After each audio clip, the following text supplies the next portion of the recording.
يا جماعة تف ما فيكم حمية، تف صياح الضحى ما تسمعونه.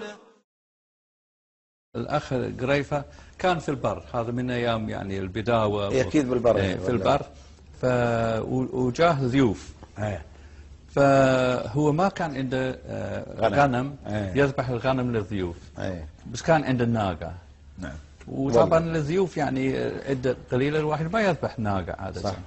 يذبح غنم. بس الغنيم كان يعني بعيد، صالحين ما أدري وين. سأل الجيران.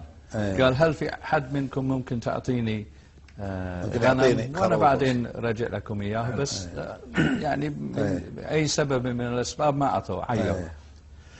فهو اضطر يذبح الناقه. ذبح الناقه واعطاه وعشى الضيوف، وطبعا عاينوا خير وظلوا عنده 3 ايام، ويعني وبعدين راحوا طريقهم.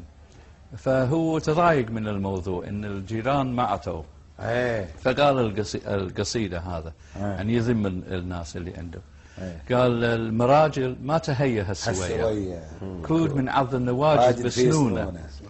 يا جماعة سيف ما فيكم حمية، سيف سياحظها ما تسمعون. ما علينا من هراجة القفية، ما علينا من هراجة باب الرزق منهم يقطعون. إن بغيت الهون درب الجود عيب، شاي من نفسي عن دروب المهونة. وسلامة.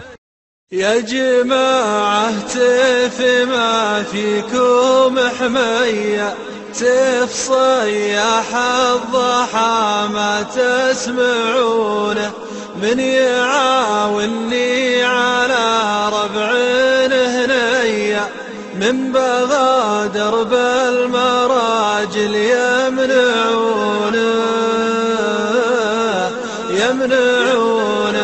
المراجل ما تهيأ هالسوية، كود من عض النواجذ في سنونه.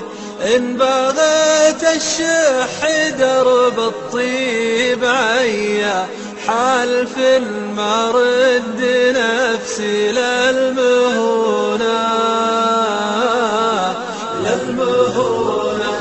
ما عليه من منقلت الحكاية، كان باب الرزق منهم يقطعونه. من الحوم الدانية شفت الجفية، من بغى درب الشكالة يبهتونه.